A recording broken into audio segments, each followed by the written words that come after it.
سامنے قبر کے پاس ایک خوبصورت دلہن ہاتھوں میں موم بتی لیے بیٹھی تھی۔ وہ حیران ہو کر رک گیا۔ وہ دلہن اس قبر کے پاس آئی تھی، اور یا پھر وہ قبر پہلے سے موجود تھی۔ لیکن اگر وہ پہلے قبر کے پاس موجود تھی تو اس نے دیکھا کیوں نہیں تھا؟ وہ دلہن مسکراتے ہوئے اس کو دیکھ رہی تھی، پھر اس سے بولی، مجھے یقین تھا کہ تم ایک دن واپس آؤ گے۔ ساحل نے گھبراتے ہوئے پوچھا کہ کون ہو تم اور یہاں کیا کر رہی ہو؟ ساحل کی بات سن کر اس لڑکی نے ایک قہقہہ لگایا اور وہ بولی کہ میرے گھر میں کھڑے ہو کر مجھ سے ہی پوچھتے ہو کہ کون ہو تم؟ ساحل نے کچھ شرمندگی سے اس کو دیکھا اور کہا کہ مجھے پتا نہیں تھا کہ یہ گھر تمہارا ہے، اور اس نے اس سے پوچھا کہ یہ قبر کس کی ہے؟ اس دلہن نے پھر ایک دفعہ قہقہہ لگایا، میں نشودرا ہوں اور یہ قبر میری تھی، میں 100 سال پہلے مر گئی۔ پھر ایک چڑیل نے کہا کہ 100 سال بعد ایک آدمی آئے گا اور وہ اس قبر کے چراغ کو جلائے گا اور تم اس سے شادی کر لینا، پھر تم دوبارہ زندہ ہو جاؤ گی۔ ساحل نے خوفناک انداز میں اس لڑکی کو دیکھا اور گھبراتے ہوئے بولا کہ مجھے اب چلنا چاہیے۔ یہ کہہ کر وہ باہر کی طرف بڑھا۔ جب اس لڑکی نے کہا کہ 100 سال بعد اس گھر میں کوئی آیا ہے، اب تم یہاں سے کبھی نہیں نکل سکتے، آہستہ آہستہ اس خوبصورت دلہن کی شکل تبدیل ہونے لگی۔ اس کے بڑے بڑے دانت نکل آئے۔ ساحل گھبراتے ہوئے گھر کا دروازہ کھولنے لگا، لیکن گھر کا دروازہ کھول ہی نہیں رہا تھا۔ وہ لڑکی باہر کھڑی ہنستی رہی اور ساحل کو دیکھ رہی تھی۔ ساحل نے دیوار پر چڑھنے کی کوشش کی، لیکن دیوار پر ہاتھ رکھتے ہی اسے کرنٹ لگا۔ وہ لڑکی بولی، یہ چڑیلوں کا گھر ہے، اب تم یہاں سے کبھی باہر نہیں نکل سکتے۔ ساحل نے جیسے ہی اس کی بات سنی، وہ ادھر ادھر بھاگتا رہا تاکہ اس گھر سے باہر نکل سکے، لیکن اس گھر سے نکلنے کا کوئی راستہ نہیں تھا۔ پھر ساحل ایک دوسرے کمرے میں گھس گیا اور دروازہ اندر سے بند کر دیا، لیکن اس کمرے میں ایک بہت بڑی بلی تھی جو بیڈ پر سو رہی تھی۔ وہ بلی ساحل کو کمرے میں دیکھتے ہی ساحل پر حملہ کرنے لگی۔ ساحل جلدی سے دروازہ کھول کر باہر نکلا۔ سامنے وہی دلہن کھڑی تھی۔ اس دلہن نے ساحل سے کہا، مجھ سے شادی کر لو، نہیں تو تم مارے جاؤ گے۔ ساحل نے کہا، تم ایک چڑیل ہو اور میں انسان، ہماری شادی نہیں ہو سکتی۔ وہ چڑیل آگے بڑھی اور بولی، اگر تم نے مجھ سے شادی نہیں کی تو تم مر جاؤ گے۔ یہ کہہ کر وہ دلہن جو اب چڑیل بن چکی تھی آگے بڑھی اور ساحل پر حملہ کرنے کی کوششیں کرنے لگی، لیکن ساحل وہاں سے بھاگا اور چڑیل اس کے پیچھے بھاگنے لگی۔ چڑیل کہہ رہی تھی کہ مجھ سے شادی کر لو، میں تمہارا اتنا انتظار کیا، آج تمہیں جانے نہیں دوں گی۔ ساحل بھاگتا رہا۔ بھاگتے بھاگتے وہ ایک غار نما کمرے میں داخل ہوا، لیکن وہ کمرہ ختم نہیں ہو رہا تھا۔ وہ بھاگتا جا رہا تھا لیکن اس کمرے کا کوئی دروازہ بھی نہیں تھا۔ پھر وہ ایک خوفناک تہہ خانے میں پہنچ گیا جہاں پر خون کی بدبو تھی اور خوفناک انسانی ہڈیاں پڑی تھیں۔ وہ دلہن ساحل کے پیچھے پیچھے کمرے میں آئی اور بولی کہ جب تک تم مجھ سے شادی کے لیے راضی نہیں ہوتے تم اسی تہہ خانے میں بند رہو گے۔ یہ کہہ کر وہ دلہن واپس چلی گئی۔ تہہ خانے کا دروازہ خود بخود بند ہو گیا۔ ساحل کا تہہ خانے میں دم گھٹنے لگا۔ اس کی سمجھ میں نہیں آیا کہ وہ کیا کرے اور کیسے نکلے اس تہہ خانے سے باہر۔ ساری رات وہ یہی سوچتا رہا، یہاں تک کہ صبح ہو گئی اور وہ تہہ خانہ میں بند رہا۔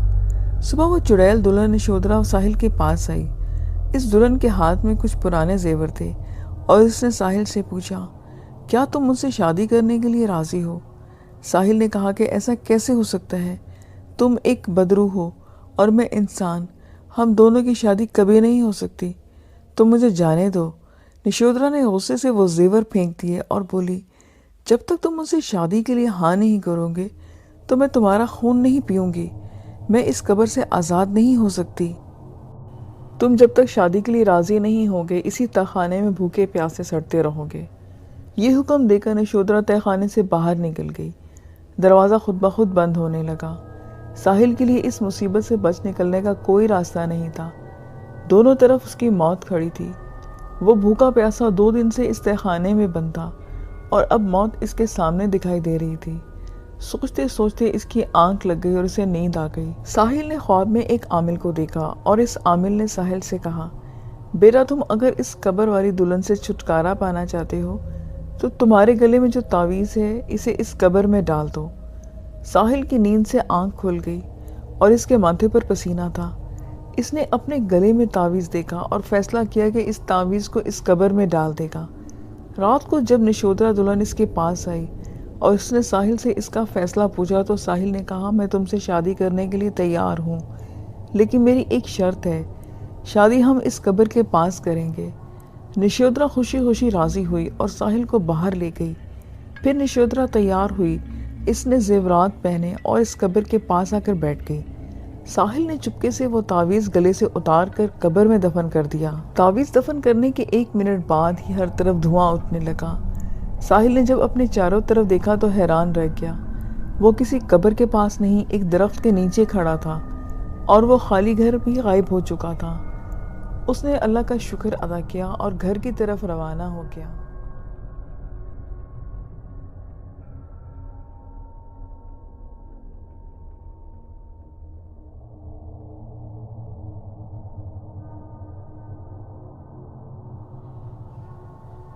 یہ ریئل انسیڈنٹ مریم زمان نے کراچی سے سینڈ کیا ہے۔ یہ واقعہ ایک ایسے گھر کا ہے جس گھر میں غربت نے اپنے ڈیرے جمائے ہوئے تھے۔ 7 افراد پر مشتمل یہ فیملی اورنگی ٹاؤن کے ایک کچے علاقے میں کرائے کے مکان پر رہتی تھی۔ اس گھر کے مرد کی زندگی اس دوراہے پر تھی کہ وہ ایک ضرورت پوری کرتا تو دوسری ضرورت اپنا منہ کھولے کھڑی ہوتی۔ اس کی اس کنڈیشن کی وجہ سے وہ نہایت کمزور نظر آتا تھا۔ اس شخص کی 4 بیٹیاں اور ایک اکلوتا بیٹا تھا جو کہ انتہائی منتوں اور مرادوں کے بعد پیدا ہوا تھا۔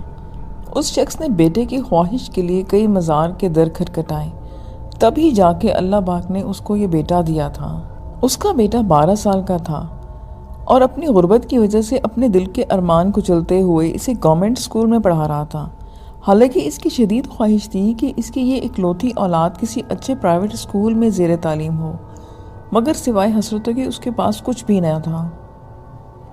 ایک دن وہ بچہ اسکول سے گھر آیا تو اس کی ایسی حالت تھی کہ چہرے کا رنگ زردی مائل اور گری گری طبیعت کے ساتھ آتے ہی وہ لیٹ گیا۔ اس کی امی نے طبیعت کا پوچھا تو اس بچے نے بتایا کہ گھبراہٹ، بے چینی اور اس کے ساتھ اس کے سینے میں درد ہو رہا ہے۔ اور پھر جب شام ہوئی تو اس نے باقاعدہ سینے پر ہاتھ رکھ کر رونا شروع کر دیا کہ میرے سینے میں درد ہو رہا ہے، اور ساتھ ہی اس کے منہ سے جھاگ بھی نکلنا شروع ہو گیا۔ اس کے پیرنٹس کے تو پیروں تلے زمین نگل گئی۔ بچے کو کندھے پر اٹھایا اور آندھی طوفان کی طرح اپنے گھر سے باہر نکلے اور ایک رکشے کو روکا اور سیدھا مقامی کلینک پر لے گئے۔ ڈاکٹر نے اس کو ایگزامن کیا اور بعد میں بتایا کہ بچے کو سیدھا نیشنل ہاسپٹل کارڈیو لے کر جائیں۔ وہ کیا کرتے اور کیا نہ کرتے، وہ سیدھا ہاسپٹل چلے گئے۔ وہاں پر ڈاکٹرز کی انیشل ٹریٹمنٹ کی وجہ سے بچے کی طبیعت تو سنبھل گئی، اور جب اس بچے کی ECG کروائی گئی تو آزمائشوں کا ایک نیا دور شروع ہو گیا۔ اب آئے دن بچے کے دل میں درد ہوتا اور وہ اپنے سینے پر ہاتھ رکھ کر انتہائی کرب سے چلاتا۔ اس کے پیرنٹس ہاسپٹل کی طرف دوڑتے، مگر کسی بھی رپورٹ میں دل کا کوئی مسئلہ ڈاکٹر کو سمجھ میں نہیں آتا۔ یہاں تک کہ 12 مہینے کے بعد ڈاکٹرز نے اپنی تمام کوششوں کے بعد یہ فیصلہ سنایا کہ اس کے دل میں کوئی بھی ایسا ہارٹ کا مسئلہ نہیں ہے، بس اس کے سینے میں گیس ہٹکی ہوئی ہے جس کی وجہ سے یہ درد اٹھتا ہے۔ تو پھر گھر والوں نے سکھ کا سانس لیا کہ دل کا کوئی مسئلہ نہیں ہے اور حکیموں کی طرف گئے۔ مختلف پکیاں لی گئیں لیکن درد جوں کا تو رہا، اور اب تو بچے کو 24 گھنٹے گھبراہٹ اور بے چینی رہنے لگی۔ طبیعت میں چڑچڑا پن، کھانے پینے میں اکتاہٹ، کمزوری حد سے زیادہ، مگر یہ معاملہ حل نہیں ہوا۔ 6 مہینے مختلف حکیموں کی دوائیوں، چورنوں اور پھکیوں سے بھی اس کے سینے کی تکلیف ختم نہیں ہوئی، اور ایسے ہی اس کے دل کی جانب شدید درد اٹھتا اور زمین پر گر جاتا۔ پھر اس معاملے میں خاندان کے کسی شخص نے یہ مشورہ دیا کہ کسی روحانی علاج والے کو بھی چیک کروا لو، کہیں کسی نے کوئی جادو تو نہیں کروایا کہ اکلوتی اولاد مر جائے۔ اس کے پیرنٹس اسے مختلف آستانوں، درگاہوں اور روحانی علاج کے ماہرین کے پاس لے کر گئے، لیکن مسئلہ وہاں پر بھی حل نہ ہوا۔ اب یہ سارا واقعہ اس بچے کے ابو نے اپنے فیکٹری جہاں وہ ملازم تھا وہاں کے ایک دوست کو بتایا، اور اس شخص نے کہا کہ میرے انتہائی قریبی جاننے والا ایک شخص ہے جو روحانی علاج کرتا ہے، میں اسے بلوا لیتا ہوں تو آپ اپنے بچے کا چیک کروا لیں۔ اب اس دوست نے اس روحانی علاج کرنے والے سے رابطہ کیا اور رات کے وقت طے پایا کہ وہ اپنے ٹائم پر وہ روحانی عامل کے پاس پہنچے، اور وہ اپنے ٹائم پر پہنچ بھی گئے۔ بچے کو سامنے بٹھا کر اس نے اپنا عمل شروع کیا تو اس بچے کی حالت عجیب ہونا شروع ہو گئی اور عجیب و غریب انداز سے وہ اپنے سر اور جسم کو ہلانے لگا اور انتہائی گھٹی اور دبی دبی آواز میں غرانے کی آوازیں آتی۔ اور جب اس روحانی عامل نے مزید عمل تیز کیا اور اپنی اونچی آواز میں پڑھنا شروع کیا تو اس بچے نے باقاعدہ بری طرح سے جھومنا شروع کر دیا اور وہ اب چلا بھی رہا تھا۔ جب اپنے عمل کے ذریعے اس نے اس شے کو جو بچے کے جسم پر حاضر ہوئی تھی باندھ دیا تو سوالوں کا سلسلہ شروع ہوا۔ اس عامل کو معلوم کرنے پر اس نے بتایا کہ میں ایک جن ہوں اور عمر کے لحاظ سے خود بھی میں بچہ ہوں۔ جس اسکول میں یہ بچہ پڑھتا ہے اس کے ٹوائلٹ سے اس پر میں سوار ہوا ہوں اور اسے سینے میں درد کوئی بھی نہیں ہے، میں خود ڈالتا ہوں، اور نہ ہی کوئی جسے دل کا عارضہ ہے اور نہ ہی گیس کی شکایت، بلکہ میں اپنے ہاتھوں سے اس کے دل کو دباتا ہوں جس کی وجہ سے اس کی یہ حالت ہو جاتی ہے۔ اور پھر جب اس جن سے اس بچے پر سوار ہونے کی وجہ پوچھی گئی تو اس نے بتایا کہ اسکول کا ایک ٹوائلٹ ہے جو عرصہ دراز سے بند ہے اور اسے کوئی بھی یوز نہیں کرتا، نہ ہی کوئی ٹیچر اور نہ ہی کوئی اسٹوڈنٹ، اور سب کے منع کرنے کے باوجود بھی اس بچے نے اس ٹوائلٹ کو یوز کیا اور وہاں پر میں موجود تھا اور میرا سارا چہرہ خراب ہو گیا۔ تب سے میں اس سے بدلہ لینے اور اس کی جان لینے کے لیے اس پر سوار ہو گیا تھا۔ پھر اس عامل نے اپنے روحانی عمل اور موکلات کے ذریعے اس جن کو باندھ دیا اور اذیت اور تکلیف دینا شروع کر دی، جس کی وجہ سے وہ جن رونا چلانا اور چیخنا شروع ہو گیا اور ساتھ ساتھ معافی بھی مانگتا کہ مجھے چھوڑ دو، میں پھر کبھی دوبارہ اس بچے کو اذیت نہیں دوں گا اور نہ ہی پھر کبھی اس بچے پر سوار ہوں گا۔ اب اس عامل نے اس جن کے بچے کو اپنے مخصوص طریقے سے اپنے قابو میں کر لیا اور مختلف قسموں کے ساتھ اسے حضرت سلیمان بن داؤد علیہ السلام کی قسم بھی دی، اور پھر اپنے ٹپیکل عمل کے ذریعے اس جن کو اس بچے کے جسم سے نکالا اور پھر بچہ واپس اپنے ہوش میں آ گیا۔ ہوش میں آنے کے بعد بچے سے طبیعت پوچھی گئی تو اس نے بتایا کہ اس کا جسم اب بالکل ہلکا پھلکا ہے اور اس کے سینے سے بوجھ اور گھبراہٹ بے چینی بھی ختم ہو گئی ہے۔ جب اس بچے سے اسکول کے برسوں بند واش روم میں جانے کے بارے میں پوچھا گیا تو اس نے ایڈمٹ کیا کہ وہ واش روم میں نے یوز کیا تھا کیونکہ باقی واش روم سارے بند تھے۔ اب وہ بچہ بالکل صحت یاب ہے اور صحت مند ہے اور اچھی زندگی گزار رہا ہے اور دوبارہ کبھی بھی اسے دل کی تکلیف اور گھبراہٹ بے چینی نہیں ہوئی۔ بچے یا بڑے کبھی بھی کسی ایسے ٹوائلٹ جو عرصہ دراز سے بند ہوں انہیں استعمال نہ کریں۔ اسی طرح کچرا کنڈی اور قبرستان جہاں پر مختلف جگہوں پر ان چیزوں کے ہونے کا خطرہ ہوتا ہے وہاں پر بھی یہ کام کرنے سے پرہیز کریں۔ آپ کی چھوٹی سی غلطی آپ کے لیے جان لیوا ہو سکتی ہے۔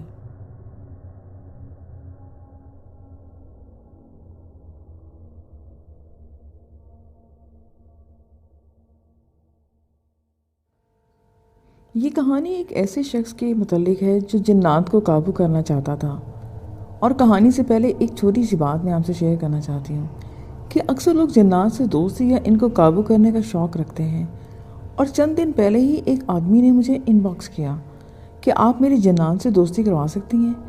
مجھے اس قسم کی باتوں سے شدید الجھن ہوتی ہے کہ کوئی آدمی کیسے اس چیز کو قابو کر سکتا ہے اور وہ اس کی حرکت کو کیسے مائنڈ نہ کرے۔ مجھے ایک دن میرے بابا نے اپنے پاس بلایا اور مجھ سے بات کی اور مجھے کہا کہ جنات بھی بالکل اسی طرح اللہ کی مخلوق ہیں جس طرح کے ہم لوگ ہیں، تو ان کو کبھی قید نہ کرنا، اور اگر تمہیں کبھی کوئی قید کر دے تو کیسا محسوس کرو گے؟ تو میرا ذاتی طور پہ یہ ماننا ہے کہ تم جب اللہ کے ہو جاؤ اور ساری مخلوق تمہاری ہو جائے گی، اتنے نیک بنو کہ اللہ کی مخلوق وہ جنات ہوں یا پریا اور کوئی بھی ہو، اور کوئی بھی مخلوق ہو جو خود سے تم سے متاثر ہو تو تمہارے ساتھ رہے۔ یہ اسٹوری شکیل صاحب کی ہے جو محکمہ جنگلات کے ادارے میں کام کرتے تھے اور اکثر ڈیوٹی جنگلات میں ہی ادا کرنا پڑتی، اس لیے ویران جگہوں کا خوف تھا اور جنات قابو کرنے کے وہ بہترین شوق تھے، اور جنگلات میں ڈیوٹی دیتے ہوئے کچھ خوفناک واقعات کا سامنا بھی کر چکے تھے۔ تو ایک مرتبہ کسی عزیز کی شادی میں شرکت کرنا تھی اور کچھ آرام کرنے کا بھی ارادہ تھا، تو ڈپارٹمنٹ کو 2 ماہ کی چھٹی کی اپلیکیشن دی اور کچھ سورسز کی بیسس پہ چھٹی ان کی منظور بھی ہو گئی۔ جنگلات کے دفتر سے نکلنے میں کچھ دیر ہو گئی، سڑک کا سفر پیدل کرنا تھا، پھر آگے کا سفر بذریعہ بس ادا کرنا تھا۔ روڈ پر پہنچے تو طویل انتظار کے بعد ایک بس آئی، اس پر پہنچا کر بیٹھ گئے اور 3 گھنٹے کے سفر کے بعد اپنے گاؤں کے سڑک پر اترے۔ تو اس دوران آدھی رات ہو چکی تھی۔ گاؤں تک پیدل سفر کرنا پڑا۔ ویران راستہ کھیتوں سے گزرتے وہ سوچ رہے تھے کہ کوئی سانپ ہی نہ کاٹ لے۔ ایک دم سے وہ بولے کہ کیا مصیبت ہے، جن نام کی کوئی مخلوق ہوتی تو شاید میری مدد کرتی، اور اگلے ہی لمحے خود کو اپنے گھر کے باہر پایا۔ شاید ان کی یہی وجہ تھی کہ ان کے دل میں یہ شوق پیدا ہوا۔ شادی سے فارغ ہوئے تو کسی عامل کی تلاش شروع کر دی اور ایک عامل تک پہنچ بھی گئے۔ عامل اس کام سے انکار کرتا رہا اور شکیل صاحب اپنی ضد کرتے رہے۔ ایک دن وہ عامل ان سے ہار مان گیا اور شکیل صاحب کو دریا کے کنارے رات کے وقت چلا کرنے کو بول دیا۔ عمل اور عمل کرنے میں استعمال ہونے والا سارا سامان بتایا۔ شکیل صاحب کی تو دلی مراد پوری ہو گئی تھی۔ پھر وہ ایگزیکٹ ٹائم پر دریا کے کنارے پہنچ گئے، اپنے گرد حصار کھینچا اور پڑھنے بیٹھ گئے۔ پہلی رات عمل پورا کیا اور گھر آ گئے۔ دوسری رات عمل شروع کیا تو دریا کے پانی میں کافی ہلچل محسوس ہوئی اور اس سے زیادہ کچھ نہ ہوا۔ ادھر شکیل صاحب کے بڑے بھائی کو جب یہ خبر ہوئی کہ چھوٹا بھائی یہ کام کر رہا ہے تو انہوں نے ان کو بہت سمجھایا اور بہت منع کیا، لیکن شکیل صاحب کی سوئی تو ایک ہی جگہ پھنس گئی تھی کہ ایک جن نہیں بلکہ پوری جنات کی فوج کو قابو کروں گا۔ بڑے بھائی نے تھک کر یہ اپنی بات اپنے بڑے تایا کو بتا دی۔ تایا جان جو کہ بابا حضور کے مرید تھے، انہوں نے شکیل صاحب کو بلایا اور سمجھانے کی کوشش کی لیکن ناکام ہوئے۔ تایا نے کہا کہ چلو تمہاری بابا حضور سے بات کرواتا ہوں، تم نے جو کچھ پڑھنا ہے ان سے ہی لے لو۔ تایا نے بابا حضور کو فون کیا اور سارا مسئلہ بیان کیا۔ جب شکیل صاحب کی آنکھ بچا کر وہاں سے کھسک گئے، بابا حضور نے جب یہ سارا معاملہ سنا اور حساب کیا تو تایا کو بتایا کہ اس لڑکے کو منع کر دو، وہ جو کر رہا ہے اس کو خود اس کے سمجھ نہیں اور اس کو یہ اندازہ نہیں کہ اس کے ساتھ جو ہوگا وہ میں بتانا نہیں چاہتا، مجھے اس کا انجام صاف نظر آ رہا ہے۔ لیکن شکیل صاحب تو ایک دم سے غائب ہو گئے تھے۔ تیسری رات شکیل صاحب پھر دریا کنارے موجود تھے۔ عمل شروع ہوا۔ دریا کی موجوں نے سمندر کی موجوں کا روپ دھار لیا جسے ابھی شکیل صاحب کو بہا کے لے جائیں گے، لیکن وہ ڈرنے والے نہیں تھے۔ اگلی رات دریا میں کوئی مخلوق نہاتی نظر آئی۔ ہر رات ایک نیا منظر لاتی۔ ایک رات ڈھیر ساری فوج دریا کے کنارے جمع ہو گئی۔ ان جنوں کی فوج کا سربراہ آگے آیا اور شکیل صاحب سے بولا کہ شرپسند انسان کیوں ہمیں ستاتا ہے، ہمیں قابو کر کے تو اور زیادہ شر پھیلائے گا اور اللہ کی مخلوق کو تنگ کرے گا۔ شکیل صاحب ڈھیٹ ہو کے اپنے عمل میں لگے رہے اور عمل پورا کیا اور گھر چلے گئے۔ اگلی رات پہ وہ پھر دریا کنارے آئے اور اپنا عمل شروع کیا۔ وہ جنات کی فوج ایک بار پھر دریا پہ آ گئی۔ اس بار وہ ان پہ حملہ کرنے کے پورے ارادے سے تھے۔ وہ جنات کا سردار آگے آیا اور گرجدار آواز میں بولا کہ تو کیوں ہمیں ستاتا ہے، جا چلا جا۔ لیکن شکیل صاحب تو عمل میں لگے رہے۔ وہ جنات کا سربراہ اب اتنے غصے میں آ گیا تھا کہ اس نے اپنے باقی جنات کو کہا کہ اس پر حملہ کر دو اور اس شرپسند انسان کے ٹکڑے ٹکڑے کر دو۔ وہ سب اس کی طرف ایک ساتھ بڑھے، لیکن شکیل صاحب ٹس سے مس نہ ہوئے اور وہ سارے جنات ان کے حصار کے پاس آ کر غائب ہو گئے۔ انہوں نے اپنا عمل پورا کیا اور گھر کی طرف چل پڑے۔ راستے میں شیر ان کے ساتھ چلنے لگا، کبھی زور سے دہاڑتا اور کبھی حملہ کرنے کے انداز میں چھلانگ لگاتا، لیکن شکیل صاحب کو کوئی فرق ہی نہیں پڑتا تھا۔ پھر شیر چھلانگیں لگاتا نظروں سے اوجھل ہو گیا۔ شکیل صاحب قبرستان کے پاس سے پہنچے اور وہاں سے گزرنے لگے تو سینکڑوں مردے ان کے پاس کھڑے تھے اور شکیل صاحب سے کہنے لگے کہ اے انسان، کیا تو نے مرنا نہیں ہے؟ ہمارے پاس نہیں آنا، ہماری حالت دیکھ اور اپنے انجام سے ڈر۔ وہ اپنے گھر پہنچے اور آرام سے سو گئے۔ جب آنکھ کھلی تو تیز بخار تھا۔ دن بھر دوائیاں کھاتے رہے، کوئی فرق نہ پڑا۔ رات ہوئی تو دریا کی طرف جانے کے لیے اٹھے اور گر گئے۔ بہت کوشش کی لیکن چلنا تو دور کی بات ہے، خود کو گھسیٹ بھی نہ پائے۔ آج رات دریا پر نہ پہنچے یعنی سارا چلہ برباد ہو گیا۔ بستر پر لیٹے افسوس کرتے رہے۔ اس کے بعد کوئی ڈاکٹر کوئی حکیم نہ چھوڑا، لیکن ان کی حالت نہ سدھری۔ پھر شکیل صاحب کے تایا نے بابا حضور کو فون کیا اور پوری بات بتائی تو بابا حضور نے فرمایا کہ اس کی حالت ٹھیک نہیں ہوگی، تم جتنی مرضی دوائیں کھلا دو۔ تو تایا جان نے کہا کہ آپ کے پاس کوئی تو حل ہوگا۔ تو بابا حضور نے کہا کہ ایک کالا بکرا لاؤ اور اس کا صدقہ دو، اس سے وہ ٹھیک ہوگا، لیکن اثرات پھر بھی رہ جائیں گے۔ پھر کالا بکرا منگوایا گیا، صدقہ دیا گیا، شکیل صاحب صدقے سے بھی ٹھیک نہ ہوئے۔ بعد میں جا کر پتا کیا کہ وہ جو عمل کر رہے تھے وہ کالا عمل تھا، اور اب وہ الٹا ہو چکا تھا جو کہ انہیں پہ جا کر پڑا تھا۔ لسنس، یہ آج کی سٹوریز تھیں، امید ہے کہ آپ کو پسند آئیں گے۔ پھر نیکسٹ ویڈیو میں ملیں گے نیو سٹوریز کے ساتھ۔ اپنا بہت خیال رکھیے گا، دعا میں یاد رکھیے گا۔ اجازت دیجیے، خدا حافظ۔